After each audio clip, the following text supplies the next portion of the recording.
Alright, we're heading into Season 3, so it's about time I get around to this. Battlefield 6's monetization is predatory, and it's only getting worse. The game has the worst value, most pop-up ads, and more purposely anti-consumer elements than any of the live service Battlefields. While Battlefield 1 introduced loot boxes, Battlefield 5 ran with microtransactions, and 2042 went full Battle Pass, Battlefield 6 is combining all the worst aspects of EA's live services into a single model that doesn't respect player choice nor time, and even brings in some elements that were made famous by Call of Duty. And I guarantee one of the reasons that Season 2 was delayed and the cosmetics were suddenly improved was because Season 1's cosmetics weren't selling, and now you can find those old bundles on sale. Whether it be pop-up ads of $20 bundles, being prompted to pre-order a $25 Battle Pass, or losing consumer-friendly features within the storefront, I think EA's reluctance to immediately shoehorn as many anti-consumer practices into this game as possible before making the game even work was a big part of its failed public perception. Going from Twitter, where I see devs discussing how the gunplay was secretly broken, to then being flashbanged by pop-up pre-order offers of a $25 Battle Pass within my $70 game is pretty fucking jarring. On one end of the game, the devs are talking about broken core features, delaying our tremendous live service, and getting laid off. Meanwhile, I'm being assaulted every time I open the game by pop-ups. And it's not even nickel and diming players. These are $20+ purchases where you could buy an entire game for that on Steam. And not to mention, Battlefield Premium used to cost a one-time payment of $50 for a year of content. Back to Karkin to Close Quarters, Armored Kill, Aftermath, and Endgame 2 weeks early, 4 maps per DLC, and upwards of 10 guns each, working out to about $10 a DLC. Battlefield hasn't just gone down in quality, EA is actively causing the enshittification of the franchise. Worse quality, less quantity, bigger gaps in development, and exponentially more expensive on top of more predatory practices. But guys, if you like in-depth reviews and discussions about all things Battlefield, drop a like and hit subscribe, and let's talk about the incredibly problematic state of Battlefield 6's monetization.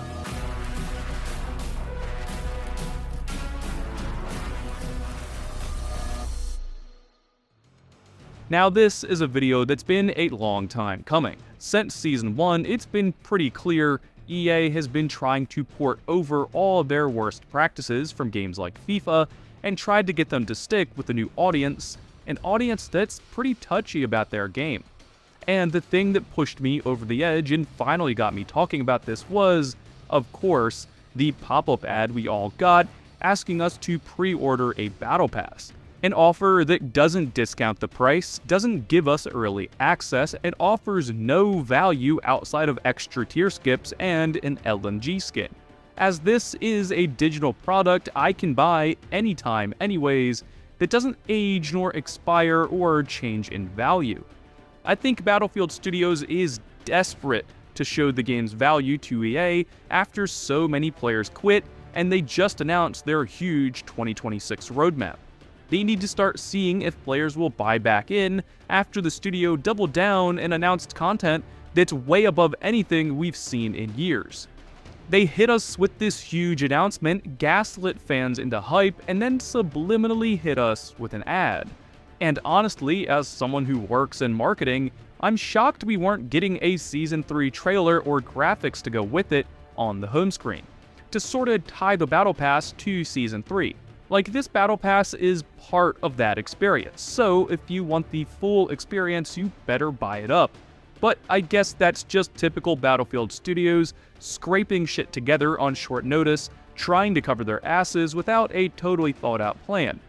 And with that being said, I'm kinda shocked the Battle Pass isn't seeing any sort of change as the live service around it changes so much, because of the obvious failures of Season 1 and 2. Not to say that the Battle Pass was going to suddenly be consumer friendly, but it's weird that the paid part of the live service is a side note during this huge shift. But speaking of the Battle Pass, perhaps one of the things that makes this game's monetization feel so stale is how stingy the Boings economy is. With the Battle Pass only ever giving you 1100, about half of most bundles, but just enough to cover the base Battle Pass. And even funnier, you can't even buy the Premium Battle Pass with Boings. It's cash only. So no matter how much you saved, you'll have to crack open your credit card regardless. On top of that, once again making the Battle Pass feel even less valuable is perhaps my biggest annoyance with this game's monetization, and a very conscious decision made by EA to make the game much more predatory is the fact you can't buy individual items from bundles like you could in 2042. Back in 2042, you could buy individual items from within a bundle and even get a discount on that bundle moving forward. This allowed players to spend their Boings more purposely and allowed them to spread out their purchases, thus making amounts like 1100 Boings stretch, earning the player a few small items from across several bundles. The player still paid for that currency. They still bought a premium battle pass, but they had agency in how they get value from that purchase. Today, EA and DICE purposely destroyed all of that. It's not just that the bundles are more expensive, it's that you have less autonomy within the storefront. EA has specifically restricted player choice, created rigid spending patterns, and even taken away the ability to buy some bundles with Boings at all. And of course, like is the trend, many of the bundles are priced right above the lower priced Boings packs and just below the higher priced packs, effectively forcing players to always buy the $20 packs, even if the bundle would work out to about $12 or $15. Throw in random shit like the starter pack that works out to about 500 Boings, and for some random ass reason make it cash only. So players who buy the Battle Pass aren't allowed to spend their currency on these bundles, and must open up their wallet once again.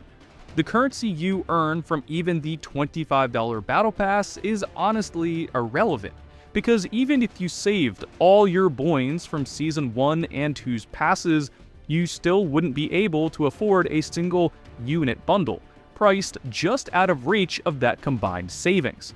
And even some packs that would be affordable at that $2,000 price point are suspiciously priced with real-world money, not Boings.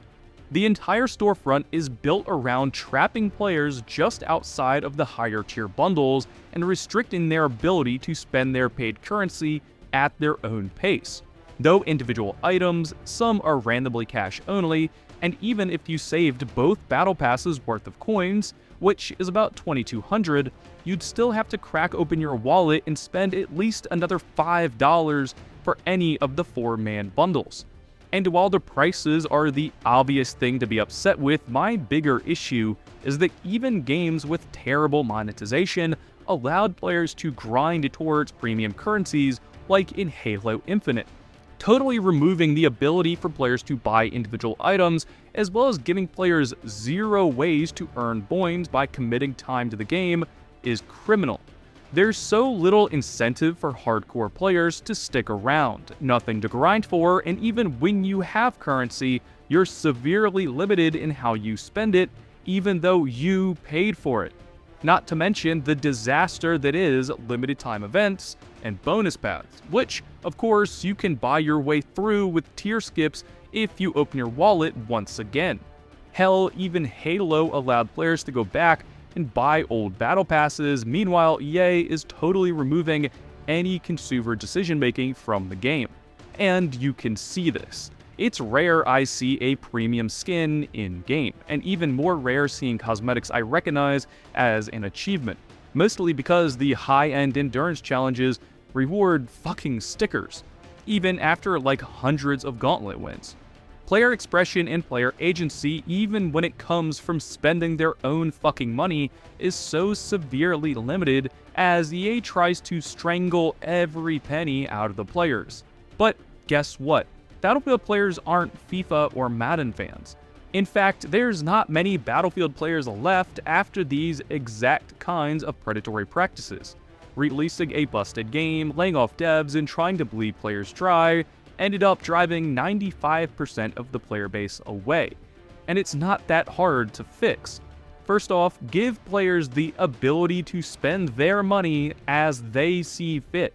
Allow us to buy individual items and allow all bundles to be bought with boins so that we get out what we put in.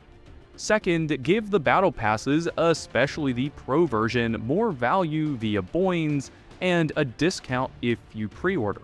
The pro pass does almost nothing for you aside from the couple extra challenge rewards and extra tier skips, which hold zero real value. If you want to hook players early and get them queued up for Season 3, you should have released the Battle Pass pre-order alongside the trailer with a small discount. Get fans hyped, get them in the door with a discount, and have them primed for release. But finally, make the progression system more rewarding for hardcore players. Introduce weekly and endurance-style challenges that reward premium currency. Take a page out of Delta Force's playbook and add earnable weapon skins to RegSec like Delta does with its operations, and allow players to earn better cosmetics or currencies over time via in-game challenges or grinding.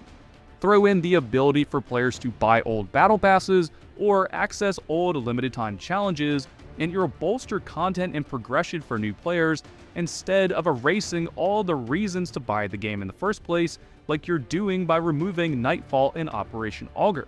EA really thought they could come in here, treat such a fickle community this poorly, and cash out. Instead, casual players got left behind by predatory practices and inexplicably bad game design, while hardcore players saw through it to begin with.